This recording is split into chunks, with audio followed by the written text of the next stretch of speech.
आकाशवाणी भोपाल से प्रस्तुत हैं प्रादेशिक समाचार।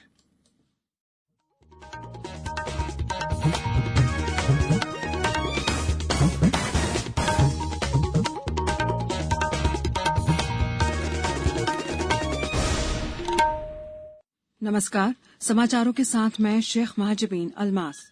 पहले मुख्य समाचार। मुख्यमंत्री शिवराज सिंह चौहान ने स्वास्थ्य विभाग से होम आइसोलेशन के लिए गाइडलाइन तैयार करने को कहा।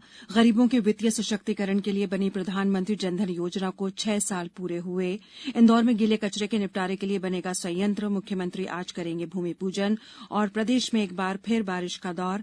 मौसम विभाग ने आज बालाघाट, टीकमगढ़, दमोह और सागर जिलों में भारी वर्षा की चेतावनी। अब समाचार विस्तार से। मुख्यमंत्री शिवराज सिंह चौहान ने स्वास्थ्य विभाग को निर्देश दिए हैं कि होम आइसोलेशन के लिए गाइडलाइन जारी की जाएं, जिससे घर पर भी मरीज का अच्छा इलाज एवं पूरी देखभाल हो सके। वहीं पिछले 24 घंटों में 1317 नए मामले सामने आने के बाद राज्य में कोविड-19 मामलों की संख्या 58,181 हो गई है। इसी तरह संक्रमण से पीड़ित 24 मरीजों की मृत्यु के साथ ही राज्य में मरने वालों की संख्या 1,306 हो गई है। पेश है एक रिपोर्ट। मध्य प्रदेश के विभिन्न जिलों में वर्तमान में कुल 2,109 मरीज होम आइसोलेशन में हैं। अपर मुख्य सचिव मोहम्मद सुलेमान ने बताया कि प्रत्येक जिले में खोले गए फीवर क्लिनिक पर कोरोना संक्रमण की जांच के लिए नमूने लेने के निर्देश दिए गए हैं, जिससे कोई भी व्यक्ति वहां जाकर आसानी से कोविड-19 का परीक्षण करा सकता है। उधर राज्य के स्वास्थ्य बुलेटिन के अनुसार 1,207 कोरोना वायरस रोगियों को कल स्वस्थ होने के बाद अस्पतालों से छुट्टी मिल गई। इसके फलस्वरूप प्रदेश में अब तक 44,453 लोग स्वस्थ हो चुके हैं। मध्य प्रदेश में अब 12,422 सक्रिय मामले हैं। इस बीच जबलपुर स्थित केंद्रीय जेल में एक साथ 40 कैदियों के कोरोना वायरस पॉजिटिव मिलने के बाद उन्हें संगरोध में रखा गया है। ये कैदी 15 अगस्त के बाद जेल में आए थे। फिलहाल उन्हें अलग थलग रखा गया है ताकि जेल के अन्य 3,000 कैदी उनके संपर्क में न आए। संजीव शर्मा, आकाशवाणी समाचार, भोपाल।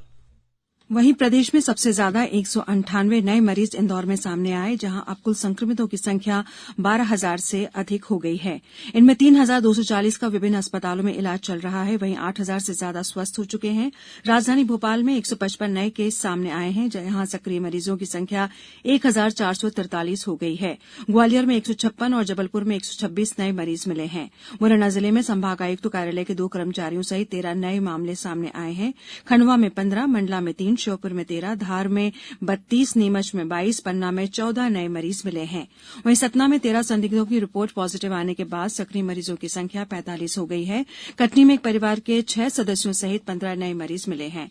शहडोल में कोरोना के 6 संक्रमित सामने आए हैं। दतिया में 11 नए मरीज मिले हैं।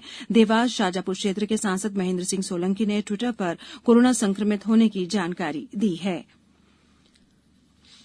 सामाजिक और आर्थिक रूप से पिछड़े और वंचित वर्गों के लोगों के लिए वित्तीय समावेशन और सहायता के लिए शुरू की गई प्रधानमंत्री जनधन योजना को 6 वर्ष पूरे हो गए हैं।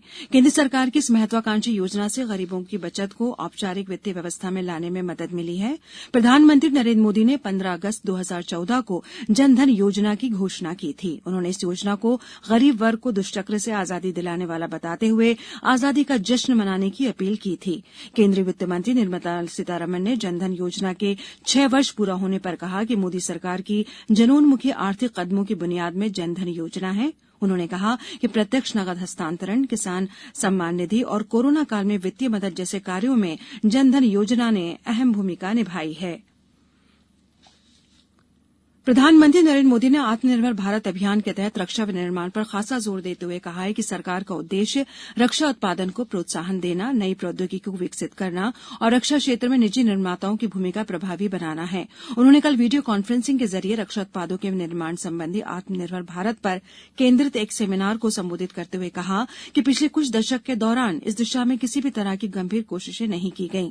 प्रधानमंत्री ने कहा कि हालात अब लगातार बदल रहे हैं और इस दिशा में ऐसे निरंतर कोशिशें कोशिशें हो रही हैं, जिससे रक्षा क्षेत्र में सुधार आता जा रहा है। प्रधानमंत्री ने रक्षा क्षेत्र में उठाए गए कई ठोस कदमों का जिक्र करते हुए कहा कि रक्षा उत्पादन में लाइसेंस प्रक्रिया में सुधार हुए हैं, बेहतर रक्षा निर्माता सामने आए हैं और निर्यात प्रक्रिया को सरल बनाया गया है। श्री मोदी ने उत्तर प्रदेश और तमिलनाडु में निर्माणाधीन 2 रक्षा गलियारों का जिक्र किया। उन्होंने कहा कि उत्तर प्रदेश और तमिलनाडु की राज्य सरकारें आपसी तालमेल के साथ आधुनिक बुनियादी ढांचे बनाने में जुटी हैं। आगामी 5 वर्षों के दौरान इस क्षेत्र में 20,000 करोड़ रुपए के निवेश का लक्ष्य रखा गया है। अब समाचारों में वक्त है एक ब्रेक का।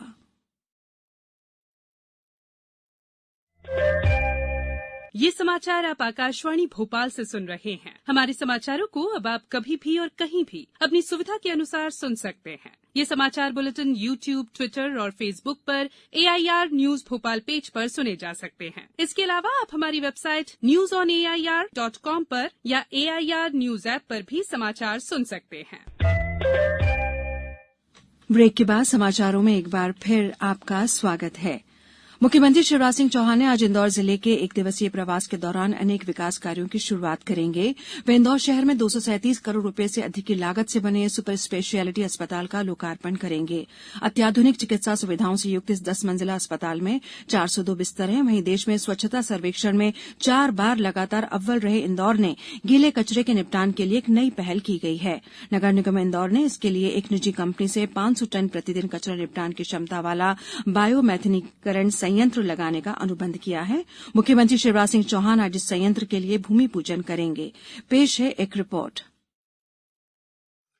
इंदौर नगर निगम सीमा के देवगुराड़िया क्षेत्र में इस संयंत्र की स्थापना देश की एक निजी company environmental infrastructure and service limited कर रही है।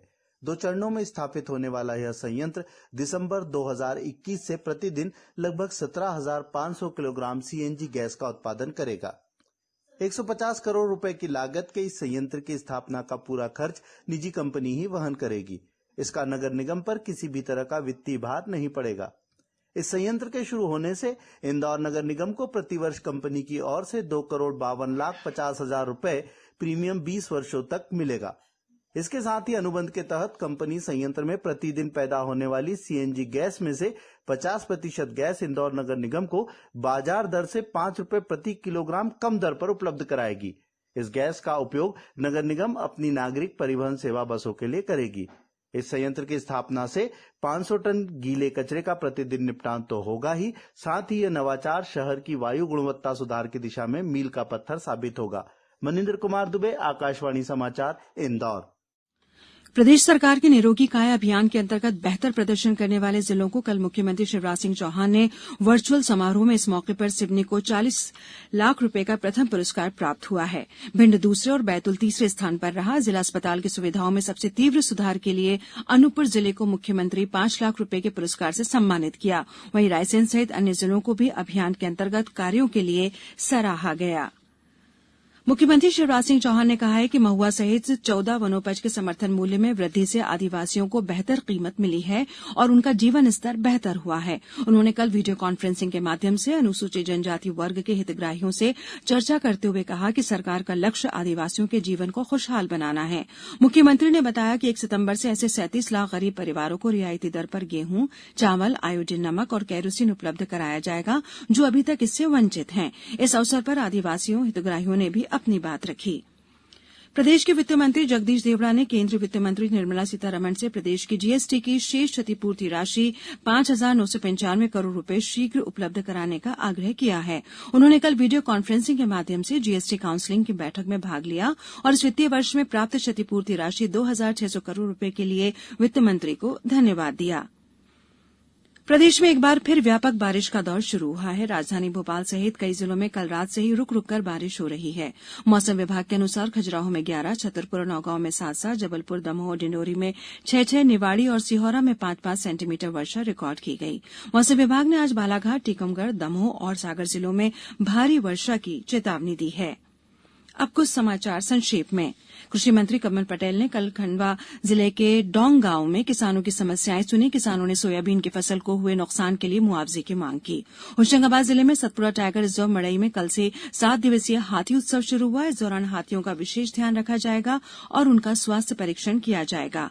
मुरैना जिले की कैलारस नगर परिषद के मुख्य नगर पालिका अधिकारी को प्रधानमंत्री आवास योजना के कार्य में लापरवाही बरतने के आरोप में निलंबित किया गया है। सतना के जिला रोजगार कार्यालय में 31 अगस्त और 1 सितंबर को रोजगार मेला आयोजित किया जाएगा।